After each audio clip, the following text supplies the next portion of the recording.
ನಮಸ್ಕಾರ, ಫ್ರೀಡಂ ಟಿವಿಗೆ ಸ್ವಾಗತ. ನಾನು ಅದಿತಿ. ಕೇಡಿ ಚಿತ್ರದ ಸೆರ್ಗ ಸರ್ಸೆ ಹಾಡು ದೇಶಾದ್ಯಂತ ವಿವಾದಕ್ಕೆ ಸಿಲುಕಿರೋದು ಎಲ್ಲರಿಗೂ ಗೊತ್ತಿರೋ ವಿಷಯ. ವಿವಾದಿತ ಹಾಡಿಗೆ ಡ್ಯಾನ್ಸ್ ಮಾಡಿರುವ ನಟಿ ನೋರಾ ಫತೇಹಿ ಸದ್ಯ ರಾಷ್ಟ್ರಮಟ್ಟದಲ್ಲಿ ಭಾರೀ ಚರ್ಚೆಯಲ್ಲಿದ್ದಾರೆ.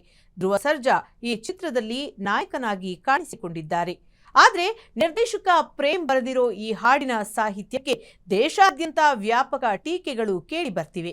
ವಿವಾದಿತ ಹಾಡಿಗೆ ಹೆಜ್ಜೆ ಹಾಕಿರೋ ನೋರಾ ಫತೇಹಿ ಇದೀಗ ವಿವಾದಕ್ಕೂ ಸಿಲುಕಿದ್ದಾರೆ. ಯಾಕಂದ್ರೆ ನೋರಾ ಡ್ಯಾನ್ಸ್ ಮಾಡಿರೋ ಹಾಡಿನ ಸಾಲುಗಳು ಮಹಿಳೆಯರನ್ನ ಅವಹೇಳನಕಾರಿಯಾಗಿ ಬಿಂಬಿಸುತ್ತಿದೆ ಅಂತ ಸಾಮಾಜಿಕ ಜಾಲತಾಣಗಳಲ್ಲಿ ತೀವ್ರ ಆಕ್ರೋಶ ವ್ಯಕ್ತವಾಗ್ತಾ ಇದೆ. ಸದ್ಯ ಇದು ಸೆನ್ಸಾರ್ ಮಂಡಳಿ ಮೆಟ್ಟಿಲೇರಿದೆ. ಇನ್ನು ನೋರಾ ಜೊತೆ ಸಂಜಯ್ ದತ್ ಕೂಡ ಈ ಹಾಡಿಗೆ ಹೆಜ್ಜೆ ಹಾಕಿದ್ದು ವಿಶೇಷವಾಗಿತ್ತು. ಈ ಹಾಡಿನ ಬಗ್ಗೆ ಇದೀಗ ಎಲ್ಲೆಡೆ ಚರ್ಚೆ ಆಗ್ತಾ ಇದೆ. ವಿವಾದದ ನಡುವೆ ಈ ಬಾಲಿವುಡ್ ನಟಿಯ ಬಗ್ಗೆ ಕೆಲವು ಇಂಟ್ರೆಸ್ಟಿಂಗ್ ವಿಷಯಗಳನ್ನ ತಿಳ್ಕೊಳ್ಳೋಣ ಬನ್ನಿ. ನೋರಾ ಭಾರತದ ಪ್ರಜೆಯಲ್ಲ ಅನ್ನೋದು ಎಷ್ಟೋ ಜನರಿಗೆ ಗೊತ್ತಿಲ್ಲ.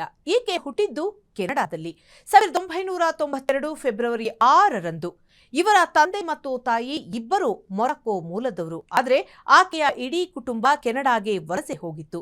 ಬಾಲ್ಯದಿಂದಲೇ ನೋರಾಗೆ ಡಾನ್ಸ್ ಅಂದ್ರೆ ಪಂಚಪ್ರಾಣ. ಹಾಗಾಗಿ ಮನೆಯಲ್ಲಿ ಯಾರಿಗೂ ಗೊತ್ತಾಗದಂತೆ ನೋರಾ ಬೆಲ್ಲಿ ಡಾನ್ಸ್ ಕಲಿತಿದ್ದಂತೆ.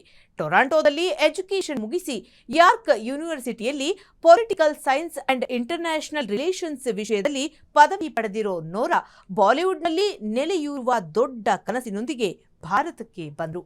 ಅಷ್ಟೇ ಅಲ್ಲ, ನಾನು ಹೃದಯದಿಂದ ಭಾರತೀಯಳು ಅಂತ ಹೆಮ್ಮೆಯಿಂದ ಹೇಳ್ಕೊಳ್ತಾರೆ. ಇನ್ನು ಬಾಲಿವುಡ್ಗೆ ಕಾಲಿಟ್ಟಾಗ ನೋರಾ ಅವರಿಗೆ ಯಾವುದೇ ಸಿನಿಮಾ ಬ್ಯಾಕ್ ಗ್ರೌಂಡ್ ಆಗ್ಲಿ ಅಥವಾ ಗಾಡ್ ಫಾದರ್ ಆಗ್ಲಿ ಇರಲಿಲ್ಲ.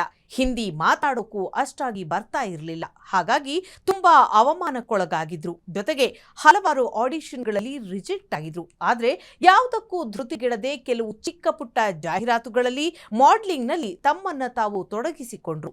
ಇದಾದ ಬಳಿಕ 2014ರಲ್ಲಿ ತೆರೆಗೆ ಬಂದ roar tigers of the Sundarbans ಚಿತ್ರದ ಮೂಲಕ ಬಾಲಿವುಡ್ಗೆ ಎಂಟ್ರಿ ಕೊಟ್ರು. ಆದ್ರೆ ಈ ಚಿತ್ರ ಬಾಕ್ಸ್ ಆಫೀಸ್ ನಲ್ಲಿ ಸದ್ದು ಮಾಡಲಿಲ್ಲವಾದ್ರೂ ನೋರಾ ಬಾಲಿವುಡ್ ಎಂಟ್ರಿಗೆ ಸಹಾಯ ಮಾಡಿತು. ಇನ್ನು ಬಾಲಿವುಡ್ ನಲ್ಲಿ ಅವಕಾಶಗಳು ಸಿಗುವ ಮೊದಲೇ ನೋರಾ ದಕ್ಷಿಣ ಭಾರತದ ಸಿನಿಮಾಗಳಲ್ಲಿ ಅವಕಾಶ ಗಿಟ್ಟಿಸಿಕೊಂಡ್ರು.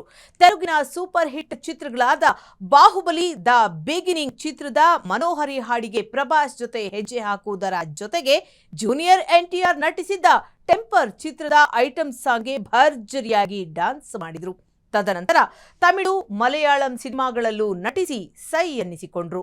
2015ರಲ್ಲಿ ಹಿಂದಿಯ famous reality show Big Boss ನಲ್ಲಿ ಕಂಟೆಸ್ಟೆಂಟ್ ಆಗಿ ಭಾಗವಹಿಸಿದ್ರು. 2016ರಲ್ಲಿ ಝಲಕ್ ದಿಖಲಾಜಾ ಡಾನ್ಸ್ ಶೋನಲ್ಲಿ ಕುಣಿದು ಕುಪ್ಪಳಿಸಿದ್ರು. ಇದಾದ ಬಳಿಕ 2018ರಲ್ಲಿ ನೋರಾಗೆ ಬಾಲಿವುಡ್ನಲ್ಲಿ ದೊಡ್ಡ ಬ್ರೇಕ್ ಸಿಕ್ತು. ಜಾನ್ ಅಬ್ರಹಾಂ ನಟಿಸಿದ್ದ ಸತ್ಯಮೇವ ಜಯತೆ ಚಿತ್ರದ ದಿಲ್ಬರ್ ಹಾಡಿನಿಂದ ನೋರಾ ಜನಪ್ರಿಯರಾದ್ರು. ಅದರಲ್ಲೂ ನೋರಾ ಬೆಲ್ಲಿ ಡಾನ್ಸ್ಗೆ ಇಡೀ ದೇಶವೇ ಮಾರು ಹೋಯಿತು.